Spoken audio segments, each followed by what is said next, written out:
तुम्ही पाहू शकता मी मस्त तयार झालेली आहे. बाकीच्या सगळ्या जणी पण छान तयार झालेल्या आहेत आणि आम्ही ओमनीमध्ये बसून आता जवळच्या मंदिरामध्ये चाललो आहोत. आम्ही कशासाठी चाललो ते तुम्हाला पुढे समजेलच. ओमनीमध्ये आम्ही खूप छान गप्पा मारत, गप्पा गोष्टी करत निघालोय. मी आहे, माझ्या 3 मुली आहेत, 2 भाच्या आहेत, 3 सासवा आहेत आणि एक जाऊबाई, भाऊजी, 2 दीर आहेत. असे आम्ही सगळेजण चाललो आहोत.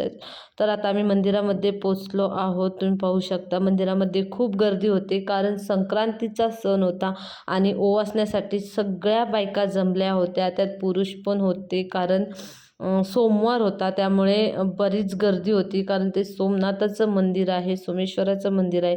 तर आम्ही इथे ओवासण्यासाठी मंदिराजवळ आलो आहोत. ओवसा हातात घेऊन आम्ही सगळ्याजणी ओवसायला चाललो होतो. तुम्ही पाहू शकता सगळ्यांच्या हातामध्ये ओवसा आहे. सगळं काही शूट करायला मिळालं नाही. जेवढं जमेल तेवढं मी शूट करून तुमच्यासोबत शेअर केलेलं आहे.